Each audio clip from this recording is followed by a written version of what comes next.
The police chief thought that T Grizzly was involved somehow. They just couldn't prove it. They just couldn't connect the dots because people wasn't talking. Whoever this Wu Thing guy is, he been quiet. That's until he went to that courtroom today. That's until he went to that courtroom. Oh, and we're going to talk about what happened in that courtroom. It's not looking good for T Grizzly, what took place in that courtroom. But the police chief told T Grizzly, we know you involved somehow. Now, you could say the police chief is salty. They got something against T Grizzly. They got a vendetta against T Grizzly. Okay, you can probably go with that.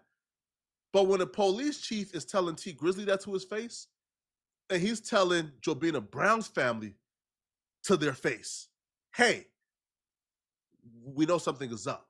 The police chief told Jobina Brown's sister and Jobina Brown's mother that they believe that T Grizzly is involved somehow.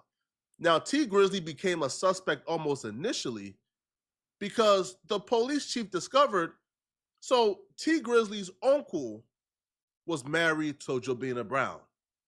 The uncle went to jail 3 months before her death. Within those 3 months, T Grizzly began an intimate relationship with Jobina Brown. Police chief looked at that and thought, wait, that's messy. That could obviously lead to something. But that's before they began to put the puzzle together.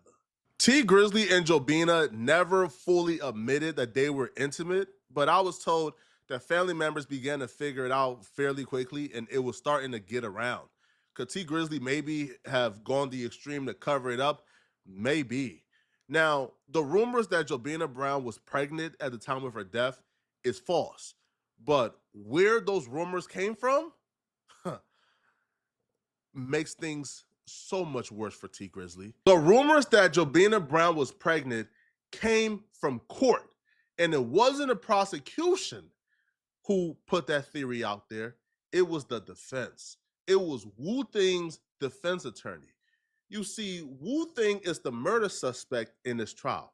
Whatever his defense attorney say came from Wu Thing. See, street dudes is finding creative ways to tell nowadays. They telling through their lawyers, right? They won't get their butt up on that particular stand and point their hand and tell it all, but they gonna tell through their lawyer. The defense attorney, who is responsible for getting Wu Thing off, he came to court and he says, listen, obviously, T Grizzly put the hit out on Jobina Brown. He said that in court. The transcripts will prove it. And he also said that